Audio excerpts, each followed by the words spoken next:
What's up, y'all? Haven't been able to work on the Accord much. Moving the shop around and other things. But I did get some new wheels and tires for it. Another set. I already have a set, but I don't know what's wrong with me. I bought another set to make it look ugly. So I have some Enkei RPF ones for this car with some Potenza RE71 RS tires. Awesome track tire. But they look too nice, and I gotta maintain this look, this clapped out 90s shitbox Honda look that I have going. I mean, I don't have it going, the car has it going, and that's just what the car is. But these are 16 by 6.5 Steelies off of a 07 to 12 Sentra, and it's a plus 45 offset, and the stance is perfect. Perfect. Obviously the front is high because there's no motor. I think once it comes down, it'll be just shy of flush with the fender, which is exactly the look I'm going for. I do have the factory hubcaps, the 14-inch hubcaps, and since they capture the same way that these Nissans do, with this little ring here, I think I can get the 14-inch hubcap on there. The plan is to run one on each side, like maybe on the passenger side, one in the front, on the driver's side, one in the back, and probably even like put a big old crack in the hubcap so that a big chunk of it is missing. That'll really complete the look. I don't know if I'm going to tint the windows. Let me know what you guys think about tinting the windows. I think I'm going to leave it just like this.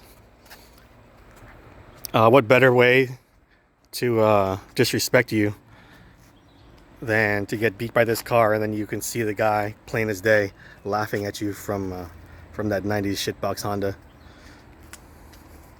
But let me know what you think of.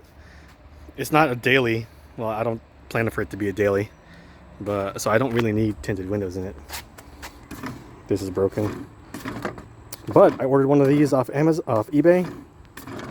$33. So that'll be here soon, man. So let me show you the real update. And I'm super excited about this. I've looked at probably 7 or 8 CB Accords at the junkyard looking for these trim pieces.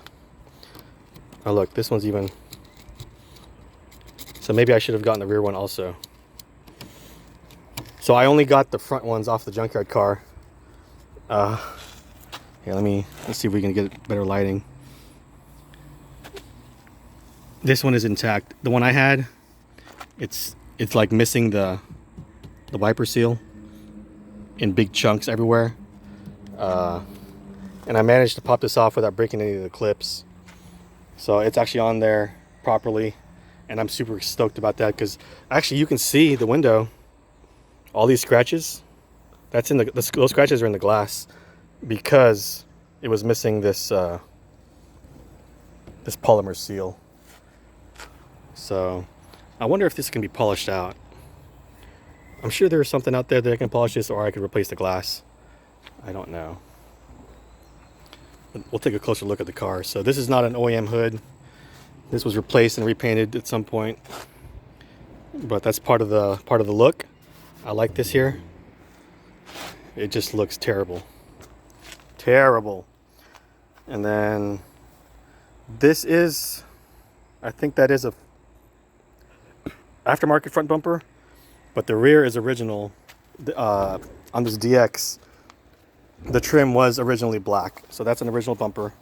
The front is not. Like the side skirt, the side molding, the door handles, these are all originally supposed to be black. This obviously is aftermarket. Not aftermarket, I think it's an original part, OEM part, but replaced at one point. But I'm going to keep that on there.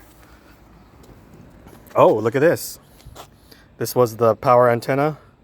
You can see I just had it taped off to keep the water out, but bought me a trunk plug. It's the same size that's in the trunk well of this car, but now it's legit. It's not ghetto anymore. So really what I'm waiting for is time. Actually help. It'd be easier with help to put the transmission on the motor, and well, I got to install the clutch, install the transmission, and then I can drop the motor in, mock up the motor mount. Here's that JDM one I got initially, and then I got this TSX one afterwards, and this is the one that's going to go in the car. You can see it's almost fully dressed out. I do still have to port the intake manifold to port match it to the bigger throttle body. That should be easy. Everything else is ready to have a harness slapped on it. All the sensors that needed to be replaced are replaced, and I'm hoping that these other ones, like the actuator, I think this is technically not oil pressure, it's just they use it as an oil pressure sensor, but it's really just tells you if you have oil pressure or not. It doesn't actually give you the actual pressure reading, VTEC cylinder, all that stuff. So I'm hoping all of these OEM stuff are fine. I don't see why they wouldn't be. And it should be ready pretty soon. I ordered some Injector Dynamics 1050 XDX or 1050 XDS injectors. So that's going to go on here. I got the fuel rail at the house. There's the throttle body and steering wheel adapter. So it's almost ready. All of that stuff doesn't need to go in the car on the motor yet. Like, I'm going to pull off this alternator and the intake manifold whenever I drop the motor in, because it's going to have to come out again to fully weld the motor mount. On this car, the passenger side motor mount, it needs to be welded onto the frame. So we're going to have to... Man, she looks good, doesn't she? I can't wait for the front to come down so we can get a better picture of what she's going to look like on the street. These tires, by the way, 205 50/16, that is the same diameter as the OEM size, which is a 195 65 14. Or, well, on this car it was a 14. I think 195 60 15 is the Accord EX. But anyway, the overall diameter is the same as all of them, so everything will be fine.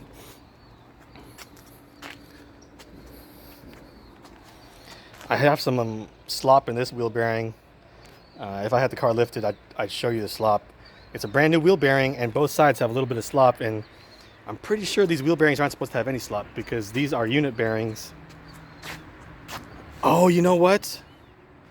Chad, if you're watching this, I think when the axle nut does go in, it will tighten it, because these unit bearings, they have two tapered roller bearings and they're sandwiched inside the hub.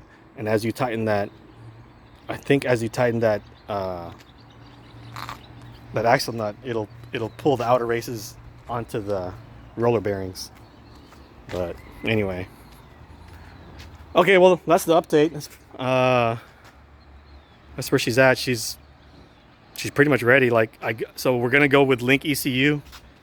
I already have the Link ECU. I got it from Stupid Fast from Jason Herrera, and that is gonna be my tuner. I got the engine harness. I got the chassis, the jumper harness from Rywire. I'm using an OEM harness from CRV, from a manual CRV, which the pinouts will be it will be full functionality with reverse lockout, everything. What else do I have ready for it? I really have everything. The injectors weren't part of the plan, but I'm going to put them in now because why not? Even when the car, so we are going to get it running all motor first, but there's no reason to not run 1050cc injectors all motor. We'll just dial it down. And what else? Oh, yeah, so I was thinking, oh, it's going to be a full race car. Whenever I was going to do fuel tech, I was thinking about, stripping out the whole wiring harness, the chassis harness, body harness, all that stuff, and just making it a full-out race car. But since we're doing Link plug-in ECU, it'll maintain functionality of the entire body harness, which I think that is the better choice. And since I still have all my wiring intact, it is going to be a street car. I'm going to register it. I'm going to In Texas, at this age, we don't have to do emissions testing, and in Texas, we no longer have to do safety testing on any car. So all I gotta do is register it, and basically it's make it as safe as you feel comfortable for yourself, you know. But it's gonna be a fun little car. I think I'm gonna put it on the scales eventually, but I think I can get it down to maybe 25, 50 pounds, 2,500 if I'm lucky, with no fuel in it or whatever, which would be pretty fun. So I'm hoping for like 230 to 240 to the tires, all motor, and it's not going to be super fast, obviously, with only 240 to the tires, but you know what? It'll be faster than anybody would expect seeing this car, and that's the whole point of this car. Of course, once I turbo it, it will be even faster. It's going to be an unopened K24A2, and we're just going to throw a boost at it, like maybe 12 pounds, and I'm hoping it'll do like 400 to 450 to the tires, which will be too much. But it'll be fast. That's in the future. So I already have the turbo manifold. It's going to be a GTX 3576R Gen 2 Garrett turbo, 60mm wastegate. I have an intercooler, so I'm gonna have to start messing with the intercooler to see if I can get it to fit underneath that stock bumper. Of course, with some trimming, but I don't want to hack up the car too much. So I may have to buy another intercooler, and we're probably gonna have to piece together a turbo kit, which is fine. It's just that will slow down the whole process. So that's why we're gonna get it running all motor first and enjoy the car, you know, at 8,000 RPM, all motor, which I think that will be a lot of fun. These Ks, they make a lot of cool noises, naturally aspirated. So anyway, that's our update, and hopefully I can give you more content soon instead of just a vlog update. You know, so we need some action here. But all right, guys, thanks for watching. I'll see you in the next video.